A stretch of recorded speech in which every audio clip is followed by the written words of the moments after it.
Welcome to Kenton's videos. Enjoy the video. You begin by preparing the essentials and a code. Place a trapped chest or regular chest against the chosen wall, then mount 4 buttons in a row as the input panel. You choose a 3 to 4 button sequence now so wiring is consistent.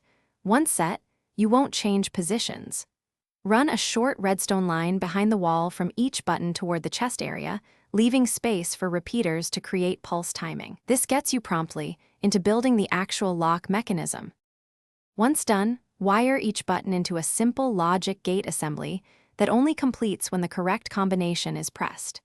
You convert button input pulses into timed signals with repeaters so the sequence matters. This prevents random opening.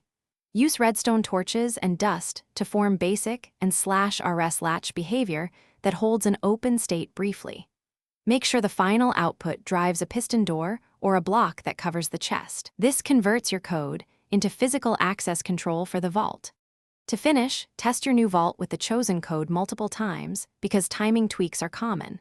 If it fails, inspect each button's redstone path, verify repeater directions and delays, and ensure torches aren't unintentionally inverted. Adjusting one repeater by one tick often fixes missed pulses. Once reliable, conceal wiring with blocks and add a decoy chest to deter snoops. Make sure you store the code privately. If someone finds wiring, change the sequence and quickly update the repeater timings. Thanks for watching. Consider subscribing if we helped you.